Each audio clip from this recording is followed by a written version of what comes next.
ఆస్తులు సృష్టించడం అంటారు. ఏం సృష్టించారు అధ్యక్ష ఒక్కటి చెప్పు. కాళేశ్వరం. మా వెంకటరెడ్డి గారు చెప్పారు అది కూలేశ్వరం అని.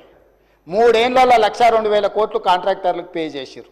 మొదటి 5 సంవత్సరాలు ఒక ఆయన మంత్రి, 5 సంవత్సరాలు ఇంకొక ఆయన మంత్రి. ఆ శాఖకు ఇద్దరు కలిసి పోటీలు పడి మొత్తం వాళ్ళు ఇంజనీరు, సైంటిస్టు, డాక్టరు, లాయరు, ఒకటి గోవింద సినిమా ఉంటుంది. వాళ్ళ ఇంటి నిండా ఫోటోలు ఉంటాయి. డాక్టర్గా, లాయర్గా, ఇంజనీర్గా, సైంటిస్ట్గా.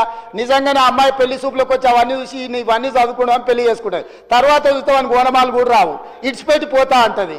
ఇంకా పెద్దలందరూ కూర్చొని పంచాయతీ తెస్తారు. అట్లా కాదురా నాయన, పెళ్ళి అయితే ఎట్లో గట్లా సంసారం చేయి, ఇట్లా కాదు, కుదరదు. వాడికి ఫోటోలు దిగ పిచ్చి ఉన్నది, ఇవన్నీ పిచ్చి పనులు చేస్తుంటాడు. కాకపోతే మనిషి మంచోడే అని. ఇవాళ డాక్టర్లు, లాయర్లు, ఇంజనీర్లు 80,000 పుస్తకాలు అన్నీ మీరే చదివినాం అని చెప్పి కడితే అది కుప్ప కూలిపోయింది. దాంట్లో నీళ్లు నింపండి అంటుండు. నీళ్లు నింపితే కొట్టుకపోతుందని ఎన్డీఎస్ఏ చెప్తుంది.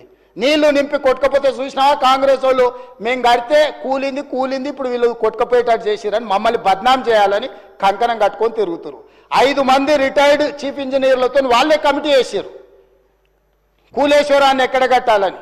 ఈడ కడితే గ్యారెంటీగా కూలిపోతుంది, ఇది మాత్రం వద్దని వాళ్ళు వేసుకున్న రిటైర్డ్ తెలంగాణ ఇంజనీర్లు నివేదిక ఇచ్చారు.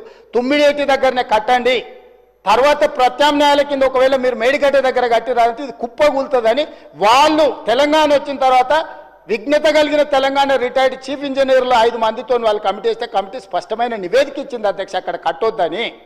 కానీ భరితెగింపుతోనే అక్కడ కడితే అది కూలిపోయింది.